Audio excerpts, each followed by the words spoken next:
Today in our first talk, we'll speak about the association or relationship between Dhamma and our lives. World peace is impossible without peace within the lives of individuals.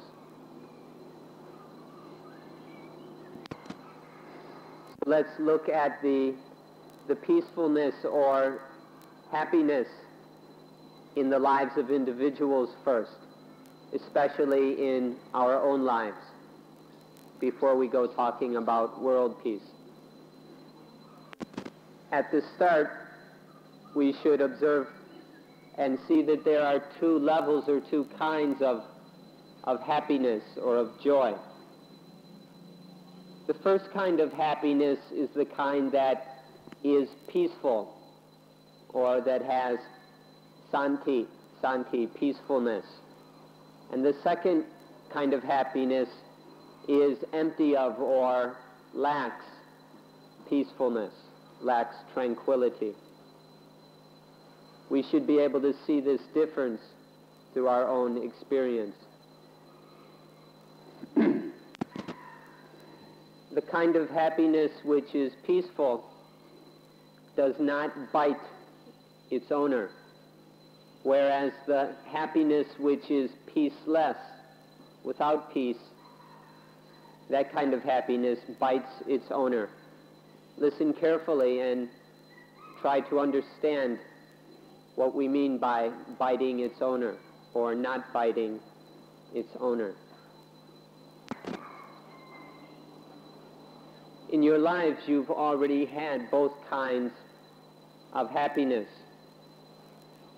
We've experienced a lot of the happiness that bites its owner. But because we've never studied it, we've never looked closely into this matter, we haven't carefully observed, we haven't realized what's going on. And so we tend to love this kind of happiness that bites its owner far more than the peaceful kind of happiness. This happiness that bites its owner, we like it, but it never allows us to be relaxed and calm. And still we love it more than the peaceful kind of happiness. This is because of our own foolishness, because we haven't really paid attention, we haven't learned from the lessons of life. The fact that we love this kind of happiness that bites its owner, that bites us, and that we don't even know about, we haven't even paid attention to the kind of happiness that doesn't bite, that is peaceful, this is an example, or this is our own utter ignorance, foolishness, and stupidity, that we don't know anything about this matter. This kind of happiness that bites its owner comes from our being slaves to the senses. We put ourselves into slavery to the eyes, ears, nose, tongue, body, and mind sense. Our foolishness, our defilements are enslaved to the senses. And so all we get is the kind of happiness that bites its owner. Therefore, we ought to be the master instead of the slave. Master means no longer being a slave, means being out from under the power of the senses and being in control of the senses. We ought to be master of the senses instead of their slaves in order to be free and experience another kind of happiness. Now we're infatuated with, enamored with the kind of happiness that comes from slavery to the senses, the happiness that bites its owner. We're really infatuated with this, and so we don't even like the genuine happiness of the kind that is peaceful, that is santi, that is tranquil, and calm. We need to understand this point and begin to accept it, accept the truth of it before we go any further. There's something hidden within this issue, something buried very deep, a very profound secret. And this thing hidden within this happiness we're talking about is the thing we call selfishness. When we hear this word selfishness, at first it sounds like it ought to be something good. Selfishness should be something good. I mean, it should be on our side for our benefit, something that brings our own happiness and well-being. You would think selfishness would be to our benefit. But the thing is that this self, this idea of self from which selfishness comes, is a figment of our imaginations. It's a product of our own ignorance. To see things as selves, to see ourselves as selves, comes from our own confusion and lack of understanding.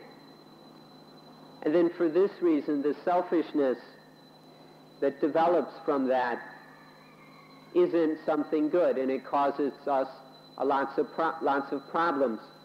We don't understand things the way they are.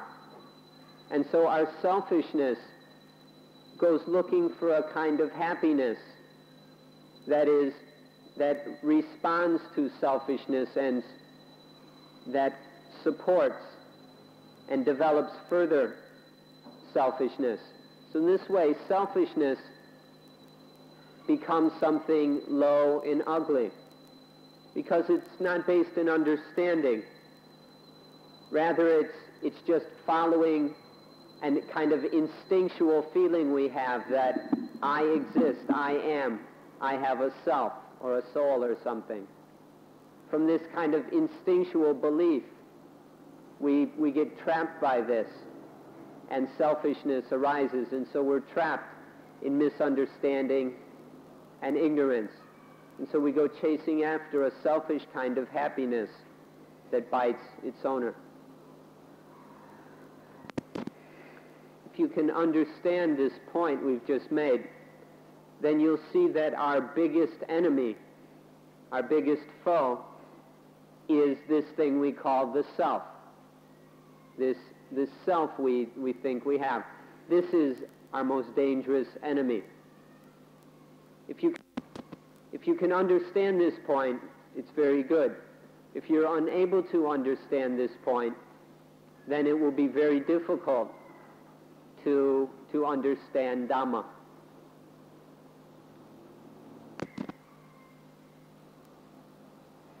This thing we call the self can be very, very difficult to understand, or this matter we're talking about, because first of all, the self doesn't really exist. You can't really find anything that we can call a self. But because of our instincts or because of our ignorance, we think up the concept of self. And we have a kind of feeling that this thing must exist. And then we believe in it, and we invest in it. And so we put a lot into this idea and belief of self, although it doesn't really exist. There's no such a thing. This idea is just an illusion and a part of our imagination. But we believe it, and we love it, and we put so much time and effort into it. And in this way, selfishness arises, although there's no real self at the bottom of it all. If somebody were to tell you that you ought to have a self of the kind that isn't a self, you ought to have a self which isn't a self, someone told you that, you'd probably think they were crazy, that they were lunatic. But this is exactly what Buddhism is saying to you. You ought to have a self which isn't a self. What this means is that this self that we've all got, or think we've got, is just an illusion. It's just a dream, and that it doesn't really exist. And so when this self that isn't really a self confuses us, if we believe that we've got a self but we really don't, then when we do things based in this self, or for the sake of this self, for its good or for whatever, then something is really wrong. This is the problem with selfishness. Selfishness is doing things for the sake of something that doesn't really exist. This self is just an illusion, and doing things based in this illusion is utter foolishness. This is our big problem. What we're saying now conflicts with your ordinary kind of feelings. What we're saying doesn't quite fit with your usual way of looking at yourself, at life. But it's absolutely necessary that there must be some conflict with our past understanding and way of looking at things. Otherwise, there's no way we'll ever learn anything new or develop any further. So we ask you to be patient with this conflict between what we're hearing now and our common, ordinary, previous way of looking at things, in order that we can come to terms with and understand this thing we call a self and see it for what it really is, and then be able to get free of the selfishness that it spawns. What we do is we attach, we cling to, we grasp onto this self that doesn't really exist. This illusion of self, we grab onto it, we attach to it very firmly. If we don't see this fact and see the problems that it causes, then we'll be unable to have the right kind of understanding, the kind of feeling or attitude towards life that would allow us to experience the happiness, to live with a kind of happiness that doesn't bite its owner. Be very careful about this word happiness. This word happiness is really tricky and deceitful. Remember earlier we said that there are two kinds of happiness. There's the kind of happiness that comes from selfishness, the kind that bites its owner. We're not interested in that kind of happiness anymore.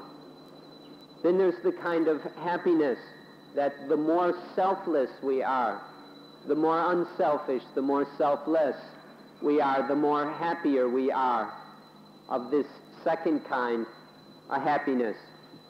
This is much better. The more selfless, the more better, if we'd like, the kind of happiness it is. We hope you can understand the difference and see the importance of the later kind of happiness. Don't be deceived by this word happiness into getting tricked over and over again by the selfish kind of happiness. To put it most simply, we can say there are the two kinds of happiness: selfish happiness and selfless happiness. That makes the distinction very, very clear. And when earlier we spoke about individual happiness, individual peace, in order to have a happy, peaceful world, we meant only the selfless, the unselfish happiness, which is what we'll talk about now. Happiness is something everybody's interested in, everybody's paying attention to, chasing after, but nobody discriminates between the two kinds of happiness. So everybody ends up chasing after the kind of happiness that comes instinctually, just the lower kind of selfish happiness, and so nobody knows about the selfless happiness. Please start to study this matter, investigate it, until we start to understand and learn about the difference between the two kinds of happiness, and see how low and crude the one kind of happiness is, and start to see that there's a higher, more peaceful kind of happiness. That instinctual happiness isn't very, very correct. It doesn't work very well. And so we need to start to look for a higher, a more appropriate, a more human kind of happiness. Now it's certain that children know only about the one kind of happiness, the selfish kind of happiness. Think back to when we were children and think of all the kinds of happiness we experienced. And they're all just selfish kinds of happiness, getting what we want. And we actually hated the kind of selfless happiness. We had no interest in it. That's how it is for children. Children don't know any better, and we couldn't expect things to be any different. But what about now? We're no longer children. We're grown up. We're supposedly mature. And that kind of living that might have been okay for children is no longer appropriate for an adult.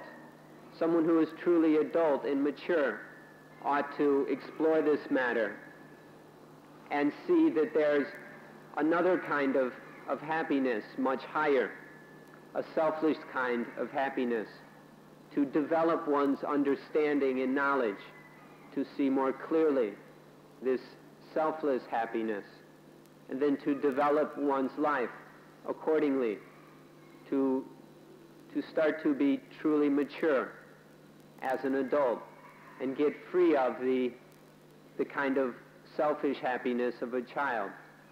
In doing so, we'll have to confront the fact that we're very foolish in many ways, that there are many things we don't know, and that our ignorance is very fundamental. But if we can confront this and then start to work on it, then we can develop our awareness more and more towards selfless happiness until our happiness becomes more and more purely selfless, until absolutely, completely selfless.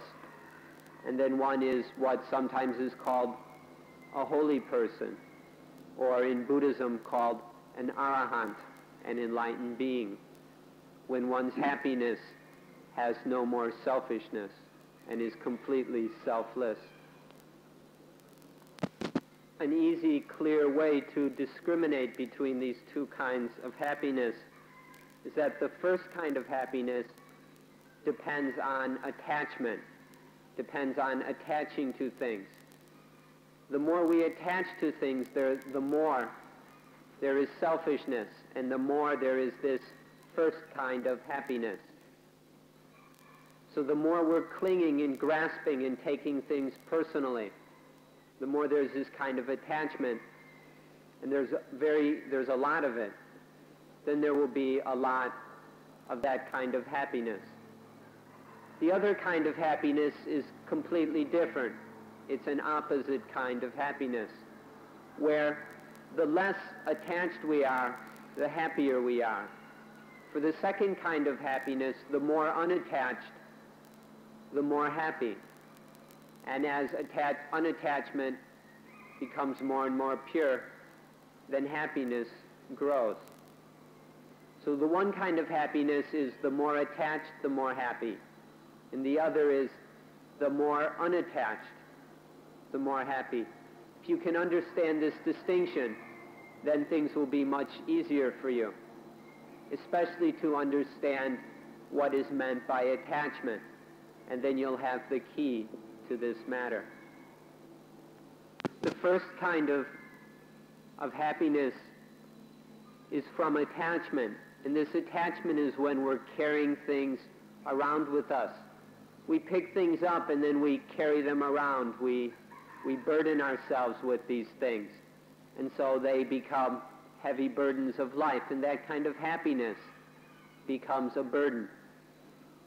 With non-attachment, though, we don't carry things around. We let go. We release things. We just let go of this and let go of that. And so none of these things and this kind of happiness doesn't become a heavy burden, doesn't become a weight burdening our lives. So the kind of happiness depends on whether there's this carrying things around with us all the time or a letting go of things. One way is heavy, in one way is light. This is our problem, that we don't always understand this, or we seldom understand this, and we're constantly lugging things around, carrying things around, weighing down our lives, making it heavy. This causes us all kinds of problems. Although we are often unaware of this problem. We're so used to it. It's so familiar, we think this problem is normal. And so we carry this heavy burden and don't even realize that we've got such a tremendous problem. Another way of explaining this, or comparing the two kinds of happiness in a way that should be quite easy for all of you to understand, is the difference between the household life and the homeless life. The household life is full of attachments to the house, property, car, rent, mortgage, wife, children, possessions, and all kinds of things. That the household life is full of all kinds of attachments and possessions and burdens and duties and all that. And then the homeless life, where there are no attachments, or at least very few. This is a good example of the difference between the two kinds of happiness. The happiness of the household life, full of attachments and burdens, and the happiness of the homeless life that is free of attachments and burdens. But be careful here. Don't go and think we're saying that everyone has to run off and run away from home and become a monk or a nun or something. Don't take such a superficial view of the matter. You can be at home and still be homeless. You can have a house and family and still be homeless. It's a matter of how we live our life, not where we live it. It's a matter of attitude and understanding. So the difference between a household life full of attachments and a homeless life free of attachments will help us to understand the two kinds of happiness.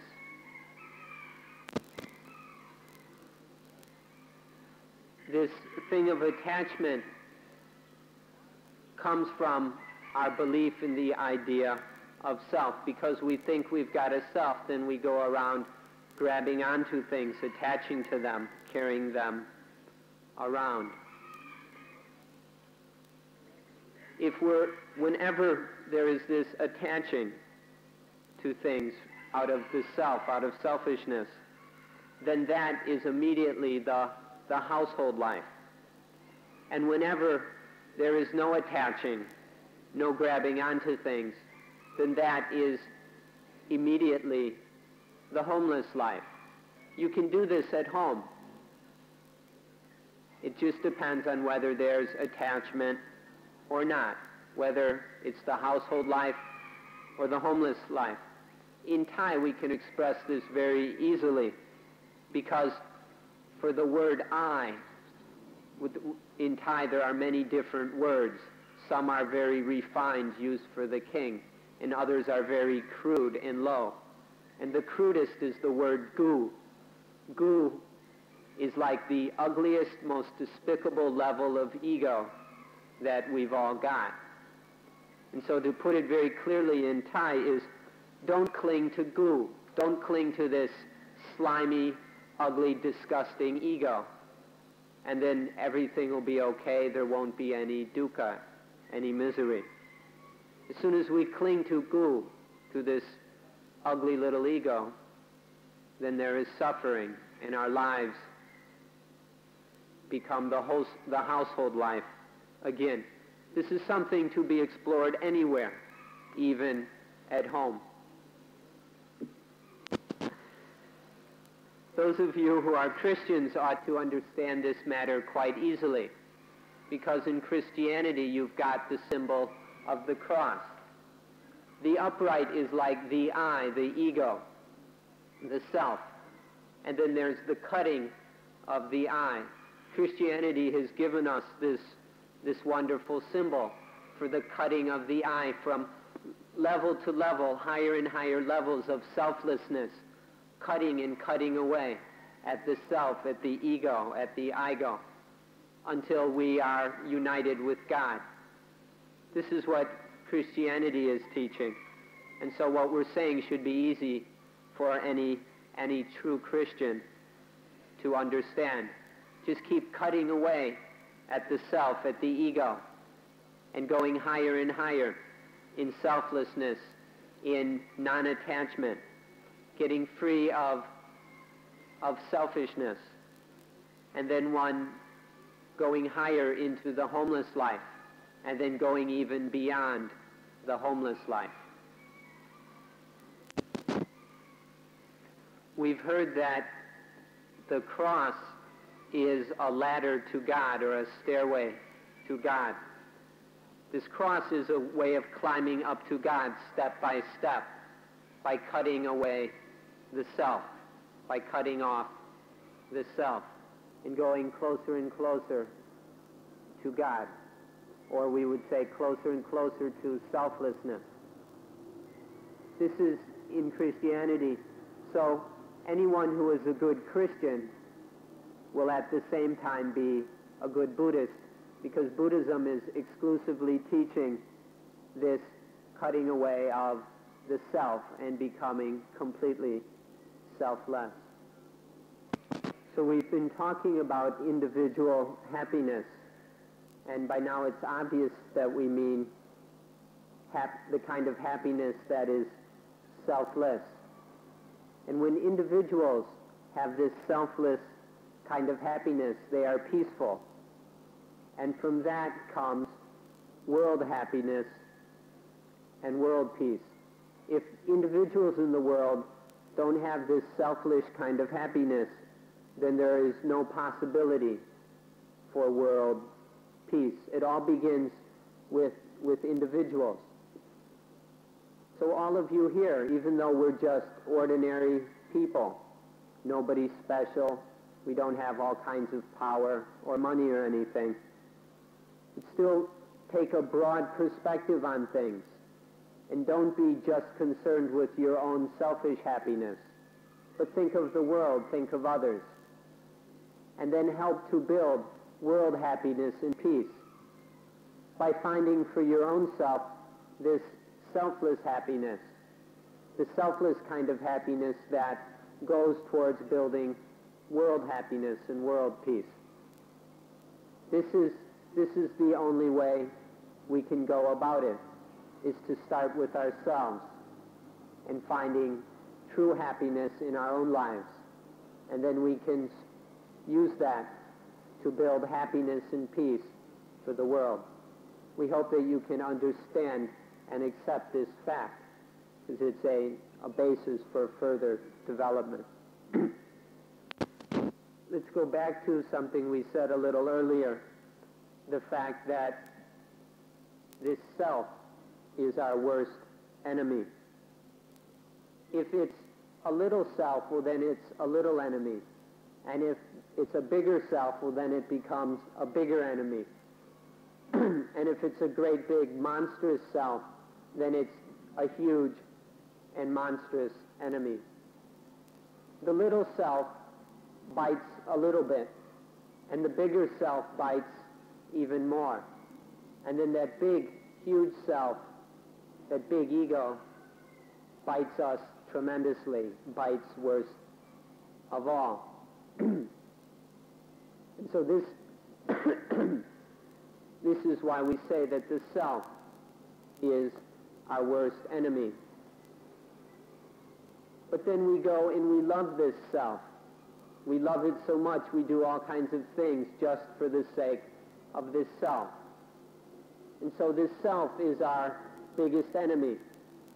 And then the fact that we love this self the most is the most ignorant thing, the most foolish and stupid thing than we do.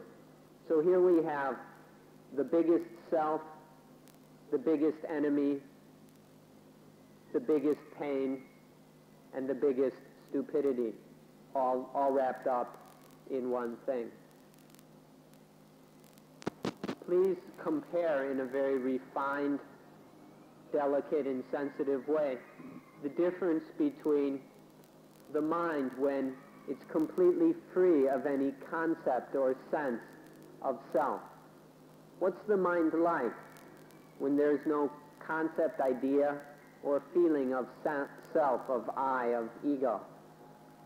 Compare that mind with the mind that has a sense of I. There's a thought or concept of I in the mind. What is that mind like? Very carefully, very subtly, compare the two and see what they were like.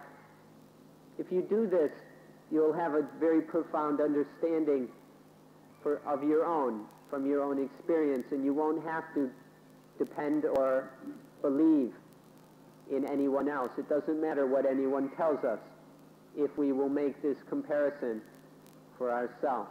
Look carefully and see the difference between the mind that is empty of self and the mind that is full of self.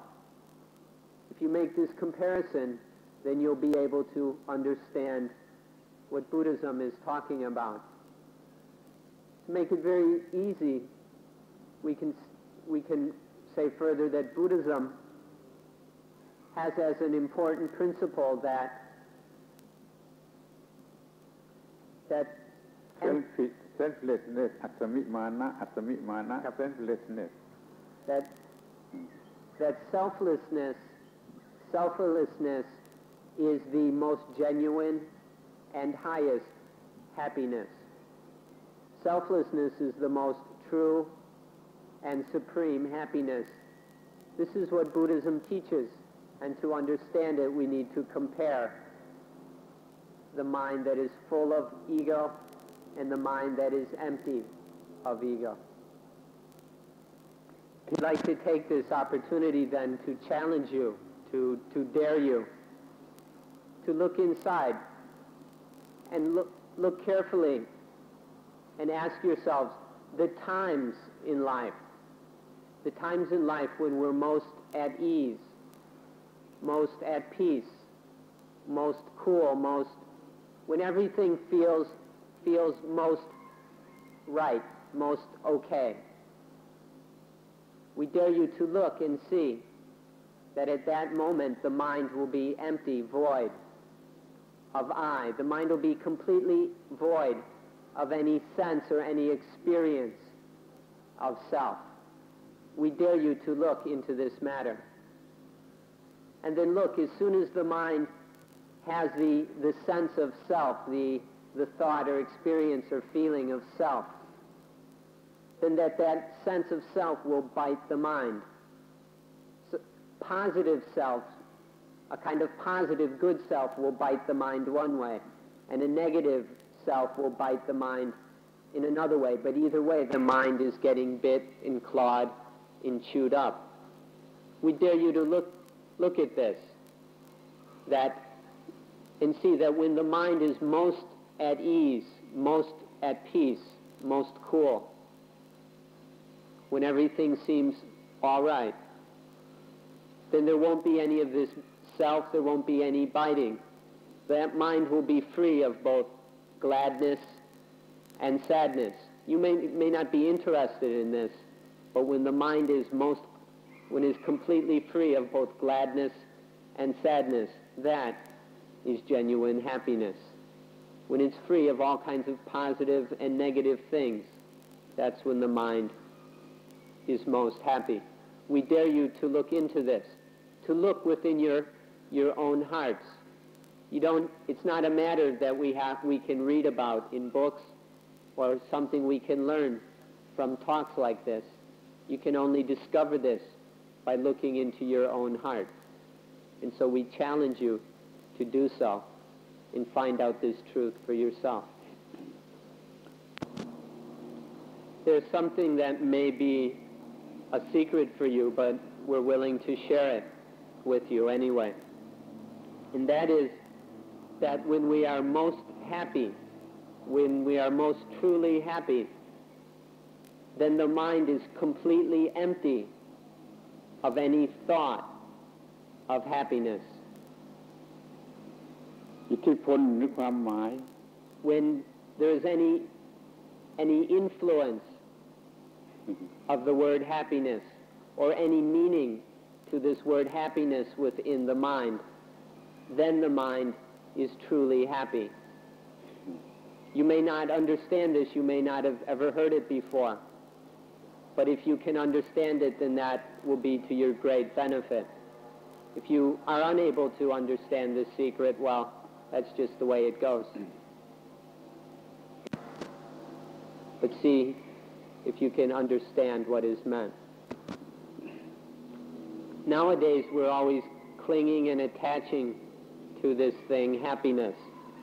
And so we're unwilling to let go of it. We're unwilling to give up some happiness to go any further in life. And so because we're so trapped by the influence and meaning of happiness, we don't let go in order to experience genuine happiness. We stay trapped in our petty little understandings of happiness and don't go higher, go further. As long as we're attaching to a happiness, we'll be trapped in the selfish kind of happiness. But if we have the courage and daring to let go of happiness, to let go of it, to release happiness, then the mind can go beyond happiness, and then there will be found true, genuine happiness. We can only find this genuine happiness by letting go of this happiness that we're so fearfully clinging to.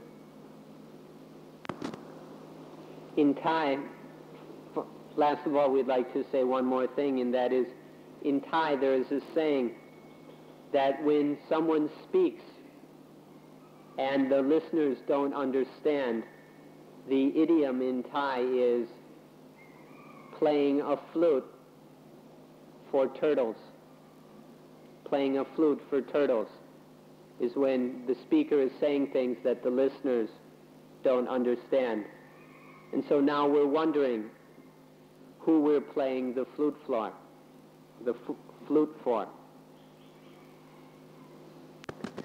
So in case you haven't understood so far, we'll speak about these things more on another day. And so we'll end things now, or we'll end today's talk now.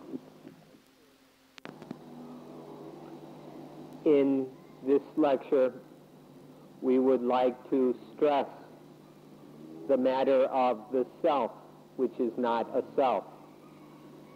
We want to talk about this self that is not a self, to make it until it is possible for you to understand what this means.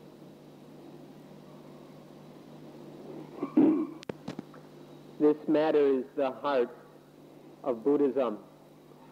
All the teachings of Buddhism stress just this one truth, that there is nothing anywhere to be found that can be attached to as a self or as a soul. This is the heart of all Buddhism, that there's nothing that we can properly cling to as a self or a soul. All Buddhism and all the Buddhist teachings stress and emphasize this one point. This is the one single teaching of Buddhism. So you should be very careful to avoid the confusion of the university professors who say that there are many kinds of Buddhism. There's just one Buddhism, and all Buddhism teaches this one thing. Don't fall into the distinctions of Theravada Buddhism, Mahayana Buddhism, Zen Buddhism, Tibetan Buddhism, or whatever. Because there's really just one Buddhism, and it teaches that there is no self. There is nothing that we can attach to as a self. Some of you might have the idea that first we'll come to Thailand and study some Thai Buddhism, and then we'll go to Burma and check out Burmese Buddhism, and then maybe on to Sri Lanka, and then India, and then Nepal, Tibet, China, Japan. Some of us may be thinking that we can get a little of this Buddhism, a little of that, and get different teachings, different kinds of Buddhism. This interests some people. Unfortunately, this way of thinking, that there are different kinds of Buddhism that we can find in different places, this is something impossible to achieve. And it's also a terrible misunderstanding. Because there's only one true Buddhism. There's only one Buddhism, a single Buddhism.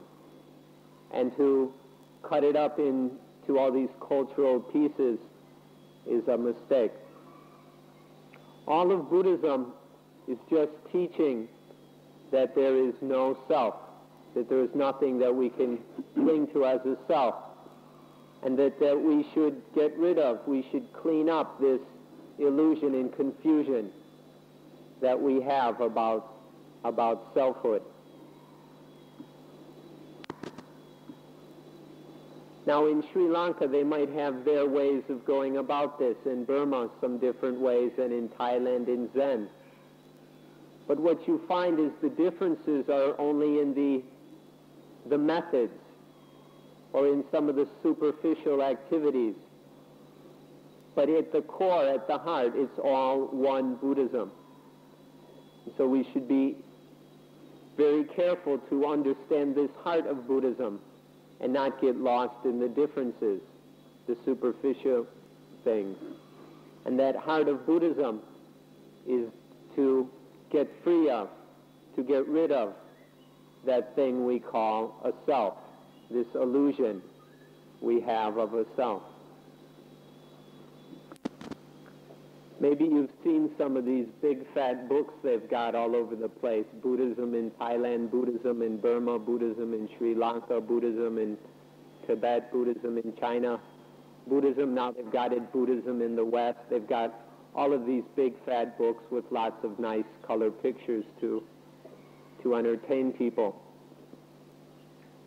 All of this is just a lot of confusion. It's just a bunch of rind or skin or the outer covering, the bark that they're talking about.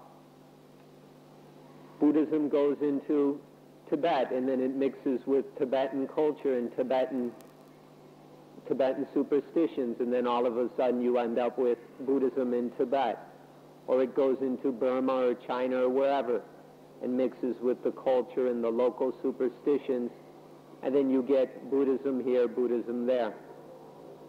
It's just a lot of superficial distinctions. It's nothing important, nothing worth spending our time on. All this covering, all this rind or dried up dead bark. Instead, we should get to the heart of Buddhism, which is to give up, let go of this attachment to self, to selfhood, to our illusion of self, to get free of this attachment. You don't have to go and rely on one of these cultural forms of Buddhism. If you can free yourself of this attachment on your own, then fine. And even if you do it without the help of any kind of Buddhism, then you've still got Buddhism right there in that getting free of attachment. If you happen to have a bunch of those books, we encourage you to go throw them away. They're not doing you much good. Instead, just go and study. Instead of studying all these big, fat, heavy books, just study how to let go of this attachment to self. That's the only thing we need to study. Excuse us if we use sometimes rather crude examples, but you'd be much better off studying this dog here. Study this dog that's sitting right here and look and see how much of a concept of self this dog has. Study right here. You don't have to look in any of those books. And observe that if this dog doesn't have any concept of self, of I, of ego, then it doesn't suffer at all. It experiences no misery whatsoever. This is something you ought to study very carefully, and then compare it with us human beings and see how much of a concept of self we've got. See how much of self-concept the dog has, and then see how much of a self-concept you've got. And then look and see who suffers the most. Who's wiser, you or the dog? Who's the one that suffers? Take a look inside and see. This is what we ought to read and study, not all those crazy books. Sometimes we even say take the entire scriptures. Sometimes we even say take the entire scriptures and throw them away, because the only real book that can teach us is the one inside, the one that shows us when there is self and shows us the suffering, the misery, the pain of that self. So this is where we need to study.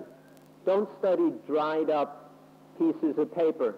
Instead, study things that are alive, these things that have feelings, that experience pain and pleasure, happiness and suffering.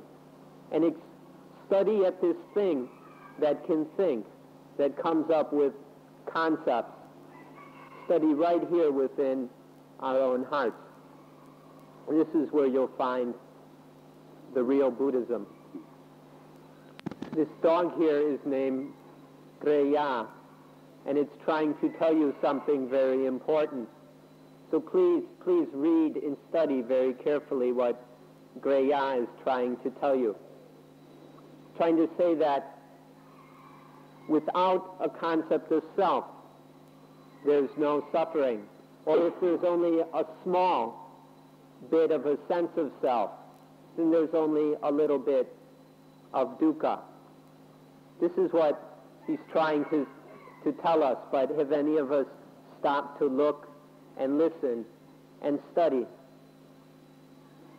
This is what Buddhism's about, this getting free of this delusion, this illusion of self. And so this is the only thing we need to study. So study it right here in this life of ours. See, with the dog, dogs don't think so much. They don't have all these concepts and ideas and opinions that we've got. And so they either have no concept of self or little concept of self.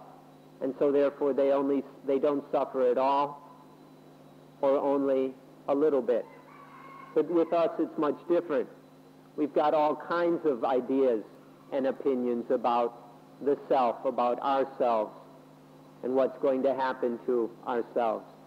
And all this reading we do, all these books we read, it just gives us more ideas about the self and just puffs up our egos more and more. So instead of studying all these books and techniques and practices and ceremonies that just puff up ourselves, instead turn around and study life itself and find how to let the self shrink down, shrivel up, and disappear. This is what the dog is trying to tell us if we had only stopped and listened. For example, let's look at something very simple. Take a finger. We've all got a few of them. Take this finger here, and it's just a bunch of flesh. It's flesh or meat or just elements whether we want to talk about the elements of modern chemistry or the traditional Indian or the traditional 4 elements. Whatever, here's the finger made up of elements. And then take a knife, which is made of metal, just some more elements. And then within this finger, there's some nerves. There's a part of the nervous system. And so when the knife, this one group of elements, slices through the other group of elements, the nervous system experiences that, and it feels it as pain. Now when that happens, how do you experience it? Do you experience it as merely some elements cutting through some elements? Or do you experience it as the knife cut me? The knife cut me. Which way does it seem to you? The way we've been taught, the way we've learned so far, is that when the knife cuts in there, that it's the knife cutting me. It's cutting me, and I hurt, and I'm going to die. I'm afraid I'm going to die. I hurt so much it's killing me. This is what we've learned. This is how we've been taught to see things in this way, to perceive it as myself. This ego entity is being cut by the knife and threatened and all that.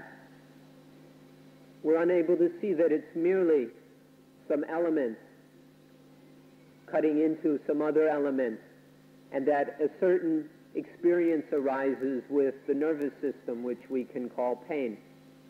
It's merely all it is.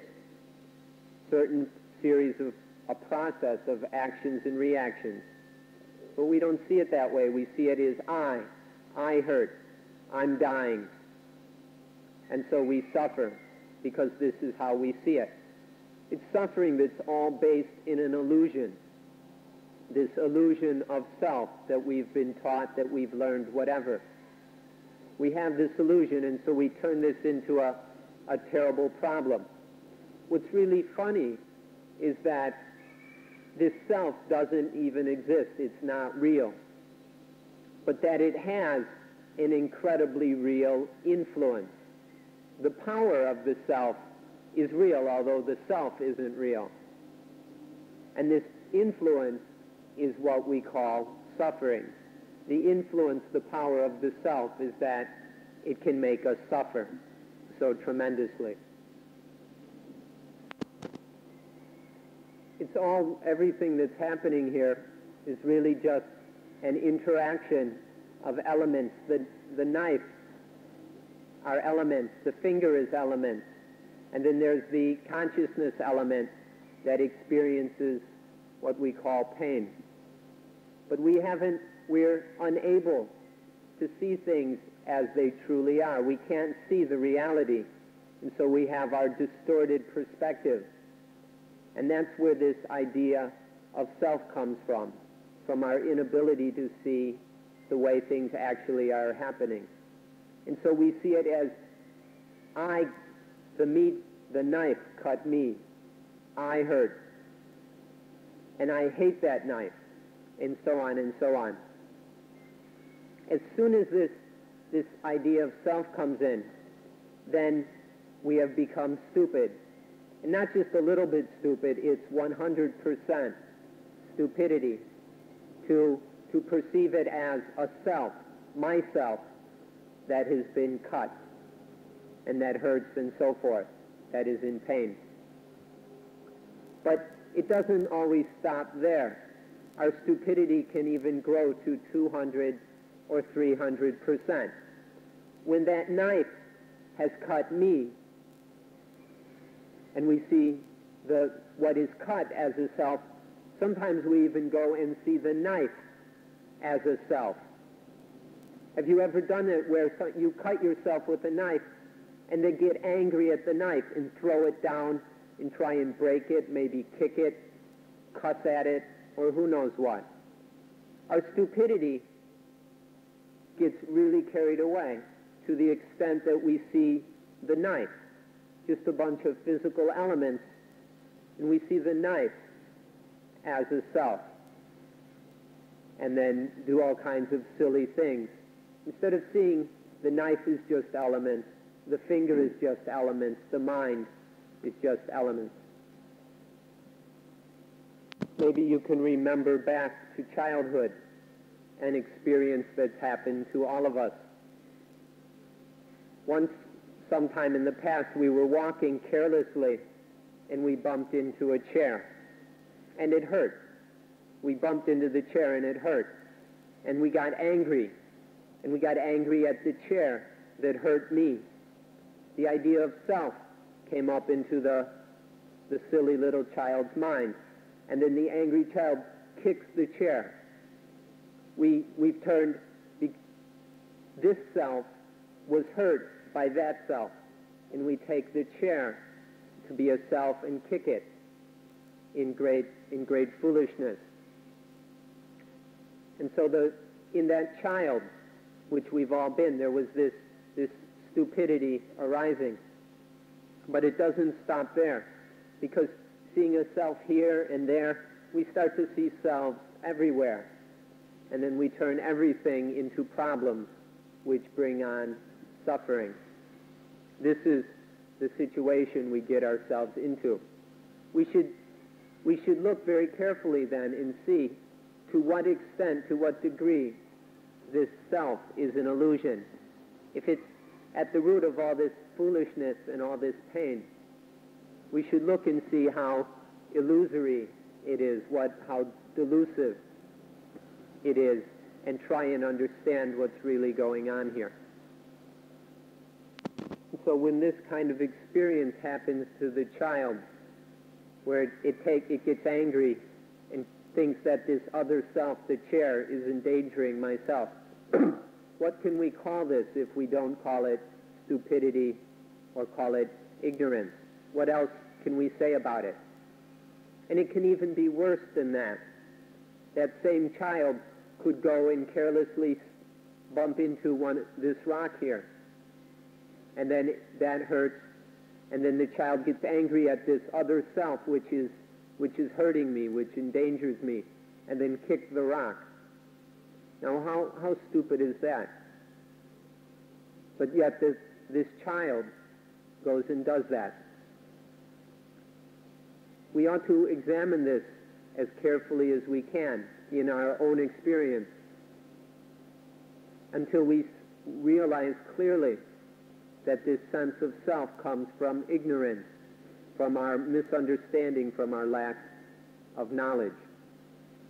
We ought to look at this and then see what would happen if we removed this concept of self. What would happen if we were free of this concept of self?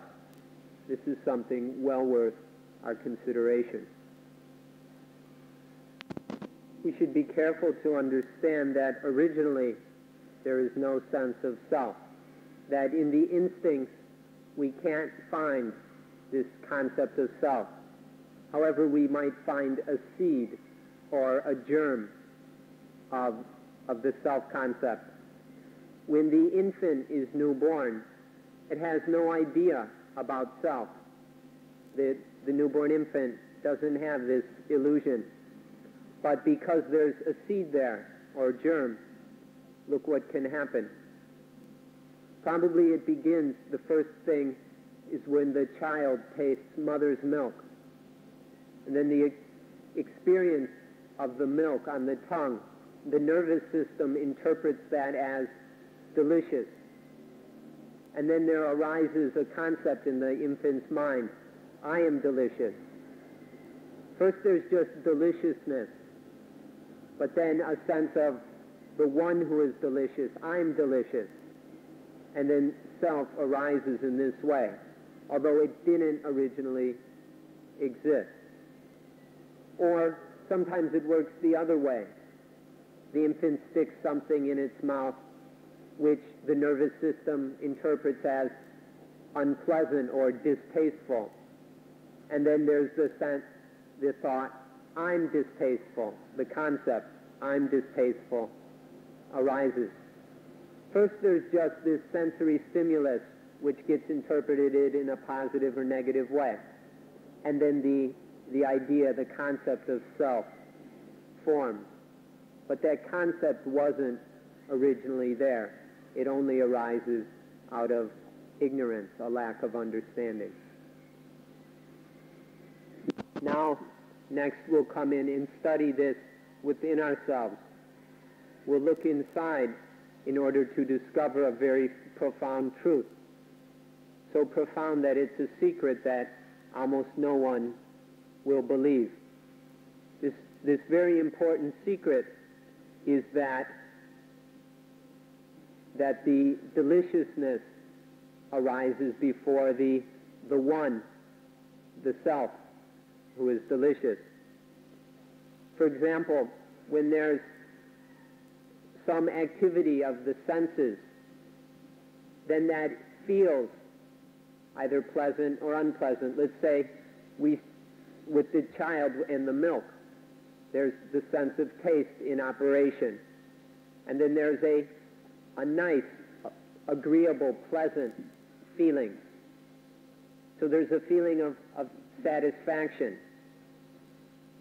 And through that satisfaction turns into the I'm satisfied, the one who's satisfied, the satisfied one. First there arises the satisfaction, and then there arises the sense of I regarding that. Or it can be there's a pleasant feeling and then desire arises, desire for more of that pleasant feeling or the source of that pleasant feeling. First it feels good, and then desire for it. And then the one, the I who desires, arises. The I part, the self part, always comes last. First there's the sense of pleasure and satisfaction and desire. Then the one who desires, the desirer. It always works like this. This is a very profound secret which probably goes against the way we normally look at things. We always think that I'm here all the time from the very beginning. But really I comes in later. This is explained in the very important teaching called Paticca Samuppada, or dependent origination. It begins with some sense activity, seeing, hearing, smelling, and so forth. And then that activity, the sense stimulus, is interpreted as either pleasant or unpleasant. And then there is some kind of desire regarding that stimulus, a positive or a negative desire. And then there is the desirer, the self starts to form after the desire arises. This is something that is absolutely crucial for us to observe within ourselves, just as it happens right now. We'd like to stress, please allow us to stress as emphatically as we can, the importance of this one fact which none of you believe. But please take this fact and go and analyze it carefully, scrutinize it carefully, and then see what the consequences of it are. Once again, this fact is that the desire arises before the desirer.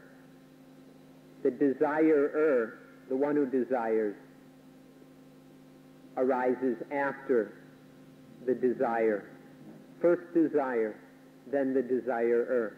It's a very simple fact, but nobody believes it. None of us operate our lives according to this fact. So please go and look into this, analyze it, scrutinize it until you understand it. And if you can understand this, then you'll understand what Buddhism is all about. This desirer just comes from ignorance, this attachment to desire, this clinging to desire, to craving. is coming from our foolishness.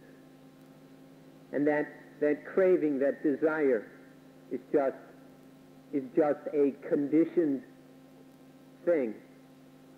Desire arises conditioned by certain other factors.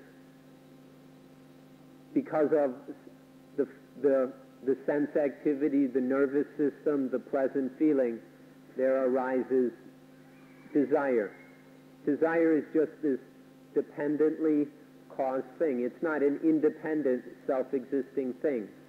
It only happens dependent on other things. That's all it is. But because we don't know what desire is, we attach to it, we cling to it, and then we have the self, the desirer.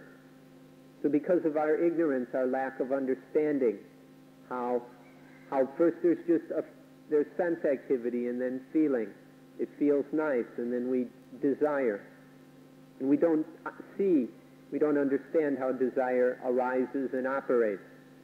And so then we attach to it. We cling, and there's the desirer, the self. And from this attachment, we've got this burden of ego and all the problems it brings. So this is, if you can understand this point, then you'll see that the desire doesn't exist.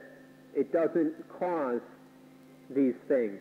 We usually think that desire comes from the one who desires. I desire. But that illusion of desire comes later. And if you can understand this, then it becomes very clear that the self, that attachment, is just an illusion. It's just a figment of our imaginations, of our crazy, out-of-control thought. So please look into this. Study this process of feeling, conditioning, craving, and then craving become conditioning attachment, the sense of self. If you can understand this point, then you won't have much difficulty controlling egoism, controlling selfishness, and getting free of dukkha.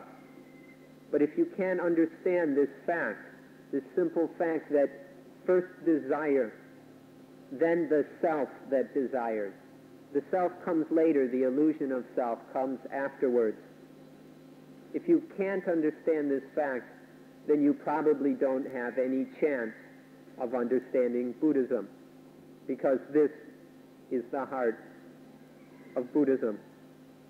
So then we ask you to look at this within yourself in order that you can understand and see that first desire, then the desirer.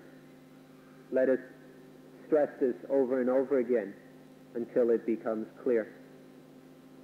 Now let's look at something closer to our own hearts. Let's look at love. We mean the love of lovers, the love of a man for a woman or a woman for a man. Let's look how this happens.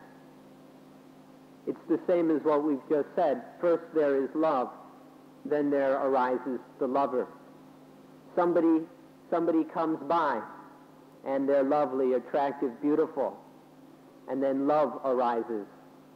And then that love, that emotion of love is attached to. That desire we call love is attached to. And there's the lover, the self that loves, comes in.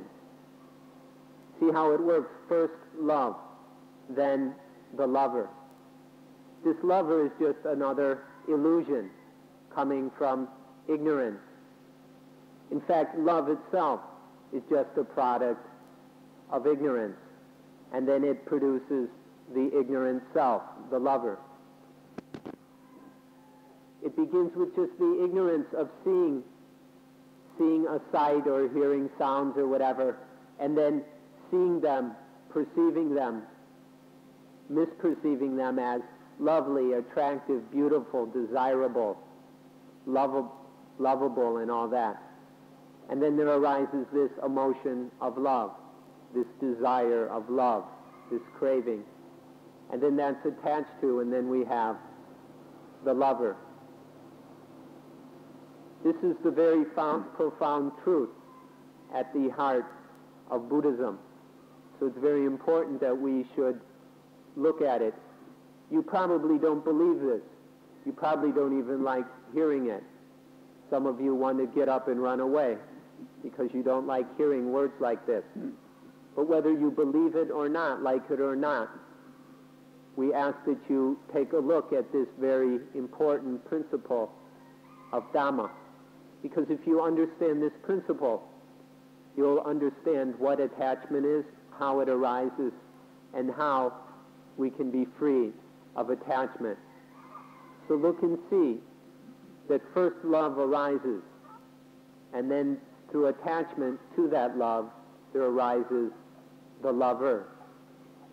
The lover is just a product of love, of desire, just like attachment is a product of desire. So this we hope you can look at honestly and see the truth of what's being pointed to.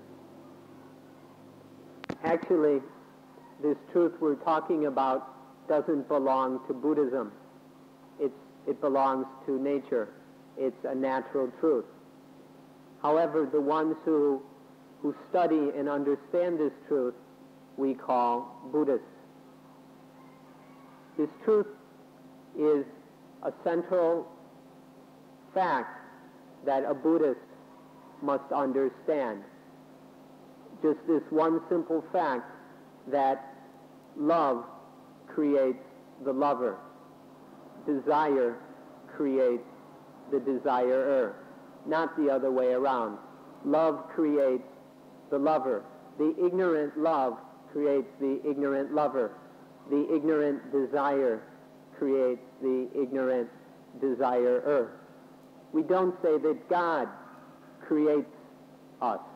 We don't say that God creates these things. Otherwise, we'd be saying it's a God of ignorance. Because this creation that's taking place is happening out of a lack of understanding, out of foolishness. And so love creates the lover. Desire creates the desire. And so when desire creates attachment, and then there's this self, and then when there's the self, this leads to selfishness. And with selfishness, we act in all kinds of selfish ways. We're greedy, we get angry, we hate, we fear, we worry, all jealous, envy, all kinds of selfish activities. Everything goes wrong when we act selfishly. We oppress others, we harm others, and so we bring great suffering into the world. So please remember this very important central teaching. It's called Paticca Samuppada, dependent origination. There's a sense object, some object of the senses, and then a feeling arises up towards it, and then desire, and then attachment. Remember these three steps. Feeling creates desire, and desire creates attachment. Or feeling creates love, and love creates the lover. Remember these three, memorize them, and then go over it over and over again until you understand it and really see how it works. If you can do that, then you'll understand all of Buddhism.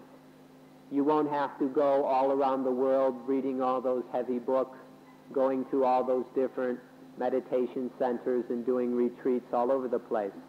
Just understand right within your own heart how feeling creates desire and desire creates attachment. Then you'll know where attachment comes from. You'll know where the self comes from. And then you'll be able to solve this problem. You'll be able to get rid of the self, chuck it away, and be free. If you can understand this one truth, which doesn't belong to Buddhists, but a Buddhist must come to know and understand this truth. It's just the same as in Christianity when they talk about where they have the cross, the cutting of the eye, the cutting of the self. So a Christian ought to understand this too, how feeling creates love, and love creates the lover, and how all of this is coming from ignorance. Please look into this. What we're talking about, this truth here, you should see it as a truth of nature. See it as natural truth. It's not something limited to any one group or to any one place or time. It's a truth of nature. Within nature, there are these human lives and in contact with the environment. And so there arises various sense experiences, seeing, hearing, smelling, tasting, touching, and then things happening within the mind as well. As soon as the mind makes contact with a sense object through one of the sense organs, through one of the sense doors, there arises a feeling. A feeling is created. And then regarding this feeling, there arises desire and then attachment. This happens as a natural law. It's just a natural process that occurs according to natural law. Depending on the kind of object, it has a different influence upon the nervous system. And so sometimes it's a pleasant feeling, sometimes it's unpleasant. And then the pleasant feelings create desire or love, and the unpleasant feelings create hatred. And then the desire creates the desirer, and hate creates the hater. It's the one basic law. Sometimes it goes this way, and this attachment and the self arises as the lover. And sometimes it goes this way, the same law, but it ends up as the hater. This is the basic law that is at the heart of Dhamma, at the heart of Buddhism. Be very careful then about this law.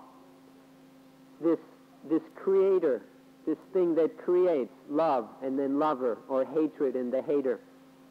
This ignorant this kind of God, this creator God that creates this love and lover and hate and hatred.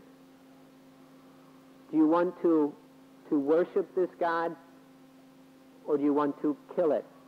You have to be very careful about this creator God that creates the self that loves and that hates, the lover and the hater. About other kinds of God, we're not talking about right now. We're talking just about this creator God that creates attachment, this ignorant God that creates attachment. You have to look and see whether you want to worship it or kill it.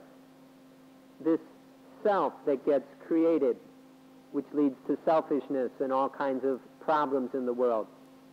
Do you want to worship it or kill it? All of Buddhism teaches just this one truth, to point out to us how attachment arises, and then to show us that this self needs to be killed. And the way to kill the self is to kill that which creates it. Kill that ignorant desire that creates the ignorant self. This is the one essential truth of Buddhism. If something says it's Buddhism, I don't care what book or center or guru or teacher or whatever, if they're not teaching this one point, how to kill the self, then it's not real Buddhism. They may advertise as Buddhism, Buddhist meditation, or Buddhist this or that. But if they're not teaching, if they're not helping us to learn how to kill the self, then it's just imitation Buddhism, fake, artificial, fun and games Buddhism. So please be very careful. To understand Buddhism, to find real Buddhism, and to practice genuine Buddhism instead of some cheap imitation, we have to understand this one central fact of nature. The fact is not Buddhist, but a Buddhist. Those who are trying to know and wake up must understand this fact of nature. Desire creates the desirer, love creates the lover, and hatred creates the hater. This is the natural truth that we all need to understand in order to destroy the self, destroy this burden of attachment that is eating away at our lives.